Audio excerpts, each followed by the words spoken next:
படம் ரொம்ப பழசா இருக்கு, ஒண்ணுமே இல்லை படத்துல. ரைட்டிங்லயும் சரி, மேக்கிங்லயும் சரி, கிராஃபிக்ஸ்லாம் ரொம்ப சின்ன பிள்ளைதனமா இருக்கு. மொத்தத்துல தவிர்த்தல் நலம்.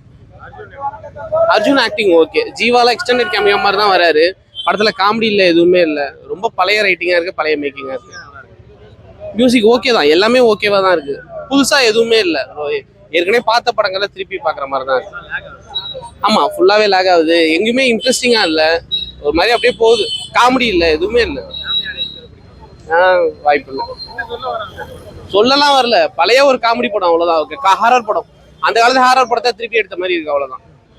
எக்ஸ்பெக்டேஷன் அளவுக்கு வந்து கிடையாது அப்படின்னு தான் வந்து சொல்லுவேன். ஏன்னா படத்தோட போஸ்டர் வைக்கும்போது ஜீவா சார் எல்லாம் பார்க்கும்போது ஓகே, படம் ஏதோ அப்படி இப்படின்னு வச்சு தேத்திடுவாங்க போல அப்படின்ற மாதிரி நினைச்சோம். பட் அந்த தேத்தல் கூட இங்க கிடையாது.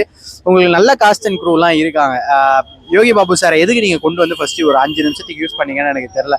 அது என்ன படத்துக்கு ஏதாச்சும் ப்ரொமோஷனுக்காகவோ இல்ல ப்ரொமோக்கு வந்து அவரும் இருக்காரு படத்துலன்னு காமிக்கிறதுக்கு கொண்டு வந்தாங்களான்னு தெரியல. அவர் இதுல வந்து ஒரு ஸ்பெஷல் கேமியோ பண்ணாலும் பெரிய பெரிய ஆக்டர்ஸ் எல்லாம் ஸ்பெஷல் கேமியோ பண்ணது ஏன்னு நமக்கு தெரியும். யோகி பாபு சாரை ஃபர்ஸ்ட் ஒரு 5 நிமிஷம் கூப்பிட்டு வந்துருக்கீங்க. அவர் வந்ததுக்கு ஏதாவது ஒரு இம்பாக்ட் இருக்கணுமா இல்லையா? அட்லீஸ்ட் ஒரு 4 காமெடி ஆச்சு நீங்க அவர் போட்டு போயிருந்தாருன்னா பரவாயில்ல. அவர் வந்து ஒரு 5 நிமிஷம், அந்த 5 நிமிஷத்துல ஒரு 2 காமெடி அது கூட கிடையாது. சரி, அங்கேயே வந்து என்னடா இங்கேயோ வாங்கிடும் போல அப்படின்னு நினைச்சிட்டு இருந்தோம். பட் ஸ்டோரி எடுத்துட்டு போன விதமே வந்து கொஞ்சம் ப்ரெடிக்டபிளா இருந்தது. படத்தோட ஒரு ஃபர்ஸ்ட் ஒரு 20 மினிட்ஸ் ப்ரெடிக்டபிளா இருந்துட்டா நமக்கு படம் பார்க்குற இன்ட்ரெஸ்ட் இருக்காது. அடுத்தது இதுதானே அப்படின்னு கண்ணு சொக்க ஆரம்பிச்சிச்சு, அப்படியே தூக்கம் வரா மாதிரி. பட் இருந்தாலும் ஒரு படத்தை வந்து ப்ராப்பரா பார்த்து ரிவ்யூ கொடுக்கணும். அப்படியே அந்த ஒரு இதுல பார்க்கும் போதும் சரி, இது செட் ஆகல. கூட இருந்த ஆடியன்ஸுக்கும் வந்து பெருசா செட் ஆகல. அந்த கிளாப் மொமெண்ட்ஸும் இல்லை, சிரிக்கிற மொமெண்ட்ஸ் இல்லை, அந்த ஸ்கேரியா அந்த ஒரு இதை கொண்டு போறது கிடையாது, எதுவுமே இல்லை. அப்படின்னும் போது படம் கொஞ்சம் டிசப்பாயிண்டட் அப்படின்னு தான் வந்து சொல்லுவேன். நான் மட்டும் கிடையாது, என் கூட பார்த்த ஆடியன்ஸ் எல்லாரையும் சேர்த்து தான் வந்து சொல்றேன். படத்துக்கு வந்து ஒரு அவுட்லைன் இருக்கு. ஆனா அந்த அவுட்லைனுக்குள்ள வந்து ஒரு ப்ராப்பரான டெவலப்மெண்ட் இருக்கணும், ஒரு டெஃபினிஷன் இருக்கணும். இது இப்படி போகுது, ஒரு ஒரு ட்விஸ்ட் இப்படி இருக்குது, டேர்ன் இப்படி இருக்குது அப்படின்னா அந்த ட்விஸ்ட் டேர்ன்லாம் சுத்தமா கிடையாது. எடுத்துட்டு போறாங்க ரொம்ப பிளெயினா, ரொம்ப சட்டிலா ஒரு மூவி இருக்கக்கூடாது. அந்த மாதிரி சட்டிலா நீங்க எடுக்கிற ஜானர் எப்படி, நீங்க ட்ரெய்லரை காமிச்ச விதம் அப்படி, போஸ்டரை காமிச்ச விதம் அப்படி இருக்கும்போது நீங்க படத்தை வந்து ரொம்ப சட்டிலா வச்சிங்கன்னா எப்படி போகும்? இதே தான் நம்ம ஜீவா சார் தான் கொஞ்சம் மாசங்களுக்கு முன்னாடி பிளாக் அப்படின்ற ஒரு படம் ரிலீஸ் ஆச்சு. அந்த படத்துல அடுத்து என்னதான்டா பண்ண போறீங்க, இந்த கதையை எப்படா கனெக்ட் பண்ண போறீங்க அப்படின்னு ஒரு விஷயம். அந்த படம் ஆஹா ஓஹோ இல்லை அப்படின்னாலும் அந்த படத்தை எப்படி கனெக்ட் பண்ண போறீங்க, ஸ்டோரி எப்படி கொண்டு வர போறீங்க அப்படின்ற ஒரு விறுவிறுப்பா இருந்தது. அந்த விறுவிறுப்பு இங்க சுத்தமா இல்லை அப்படின்னு சொல்லுவேன். அர்ஜுன் சார் எடுத்துட்டு வந்திருக்காங்க. அர்ஜுன் சார்லாம் எவ்வளவு பெரிய ஆக்டர், அவர் எடுத்துட்டு வராங்க அப்படின்னும் போது, அதுவும் இந்த மாதிரியான ஒரு கதைக்கு எடுத்துட்டு வராங்கன்னு போது அவர் நல்லா வச்சு இது பண்ணியிருக்கலாம். அந்த கேரக்டரைசேஷனை பிரேக் பண்ணிட்டாங்க. கிளைமேக்ஸ்ல ஒரு அளவுக்கு அந்த ஒரு கேம் ஃபீல்டு மாதிரி காமிச்சிருப்பாங்க, ஒரு சண்டை, ஒரு ஃபைட் சீக்வன்ஸ். அது வேணா ஓகே. மற்றபடி என்ன ப்ரோ, மியூசிக்லாம் சொல்ற அளவுக்குலாம் இல்லை ப்ரோ. ஓகே, அவ்வளோதான்.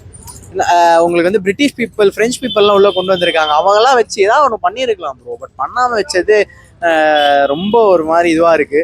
நல்ல வேலை படத்தை 3Dலாம் விட்டா இன்னும் கொஞ்சம் இதுவாக இருந்திருக்கும் போல. சித்தாவை பத்தி சொல்லியிருக்காங்க. அந்த சித்தா அப்படின்ற ஒரு விஷயத்த வந்து அடுத்த ஜென்ரேஷனுக்கு எப்படி எடுத்துட்டு போக விடாம இந்த ஃபாரின் பீப்புள், பிரிட்டிஷ் பீப்புள்லாம் பண்ணாங்க, அந்த பிரெஞ்சு பீப்புள்லாம் அப்படி பண்ணாங்க அப்படின்றத காமிச்சிருக்காங்க. பட் ஸ்டில் தமிழுக்கான இம்பார்ட்டன்ஸ் கொடுத்துருக்காங்க, நம்மளோட அந்த பாரம்பரியத்துக்கான ஒரு இம்பார்ட்டன்ஸ் கொடுத்துருக்காங்க. அதை அடுத்த லெவலுக்கு எடுத்துட்டு போயிருக்கணும். கதையை கான்செப்டை நீங்க இன்னும் டெவலப் பண்ணி சூப்பரா சொல்லியிருந்தீங்கன்னா இந்த படம் நல்லா ஓடி இருக்கும். நல்ல கான்செப்ட், அந்த கான்செப்டை டெவலப் பண்ணணும். அந்த ஒரு ஆர்க் வந்து பெர்ஃபெக்டா நீங்க கிளீனா கொடுக்கும்போது இன்னும் நல்லா இருக்கும். ஒரு சில லைன்ஸ், ஒரு சில வேர்டிங்ஸ், ஒரு சில டைலாக்ஸ் வந்து கொஞ்சம் இம்பாக்டா இருக்கு. அந்த இம்பாக்டை கொடுக்குற விதத்துல நீங்க டைலாக்ஸ் சீன் வச்சிருந்தீங்கன்னா படம் நல்லா இருக்கும். அவ்வளவுதான். அருமையா இருக்கு ப்ரோ. ஒரு அகத்தியர், அதாவது ஒரு பழைய காலத்து சித்தர்கள்லாம் இருப்பாங்கல்ல, ஸோ அதை பேஸ் பண்ணி ஒரு படம் வந்திருக்கு. மோரோவர் வந்துட்டு ஒரு பாசிட்டிவா பேசணும் அப்படின்னா ரொம்ப ரொம்ப ஒரு டிஃப்ரெண்டான ஒரு ட்ரை பண்ணியிருக்காங்க. அந்த செட்டு ப்ராப்பர்ட்டிஸு அதெல்லாம் வந்து நமக்கு வந்து நிறைய வந்து கொண்டு வந்து இந்த ஒரு படத்தை எடுக்கும்போது நம்ம தெரியும்ல, ஒரு பாசிட்டிவா இருக்கும்போது அந்த படம் எவ்வளோ அழகா கொண்டு போயிருக்காங்க, ஒரு நரேஷனா எப்படி கொண்டு போயிருக்காங்க, ஒரு டைரக்ஷன் வைஸ் எப்படி கொண்டு போயிருக்காங்க, ஒரு ஆக்டிங் வைஸ் எப்படி கொண்டு போயிருக்காங்க, எல்லாமே அவ்வளோ அருமையா இருக்கு. எனக்கு பெருசாக லேகெல்லாம் எதுவுமே தெரியல. அண்ட் ஒருவர் வந்து எக்ஸ்ட்ராஸ் எதுவுமே இல்லை, அது எனக்கு ரொம்ப பெருமையா இருக்கு. ரெகுலரா இருக்க காமெடிஸ், யோகி பாபு, கிங்ஸ்லி, அது எல்லாமே இல்லாம சும்மா கெஸ்ட் அப்பியரன்ஸ் மட்டும் அவங்க வர வச்சுட்டு அவங்களை அமுச்சு விட்டுட்டு கதைக்குள்ள கொண்டு போய் தேவையில்லாத அவாய்ட் பண்ணிட்டு ஒரு ஒரு பாசிட்டிவா ஒரு படத்தை கொண்டு போயிருக்காங்க. வேல்ஸ் யூனிவர்சிட்டி நல்ல படத்தை ப்ரொடியூஸ் பண்ணிருக்காங்க. அது ஒரு பெரிய ஆட்சம். படம் நல்லா இருக்கு ப்ரோ, அருமையா இருக்கு. ஒரு 1 டைம் ஆச்சு டீசெண்டா பார்த்துட்டு ஒரு இந்த வீக்குக்கு ஒரு நல்ல ஒரு கமர்ஷியலான ஒரு படமா இருக்கும். அருமையா இருக்கு ப்ரோ. அந்த படம் பழைய பாட்டை கூட ரீமிக்ஸ் தான் பண்ணிருக்காங்க, அது கூட நல்லா தான் இருந்துச்சு. சீனுக்கு அந்த சாங் செட் ஆயிருக்கு. கண்டிப்பா செட் ஆகும். அருமையா இருக்கு, டீசெண்டா இருக்கு ப்ரோ. அவ்வளவுதான், ரொம்ப காமிக்கலாம் வேண்டாம், டீசெண்டா இருக்கு. ப்ரோ அவரு சொல்ல வேணாம், நல்லா ஏற்கனவே நல்லா தான் பண்ணுவாரு, இப்போ நல்லா தான் பண்ணிருக்காரு.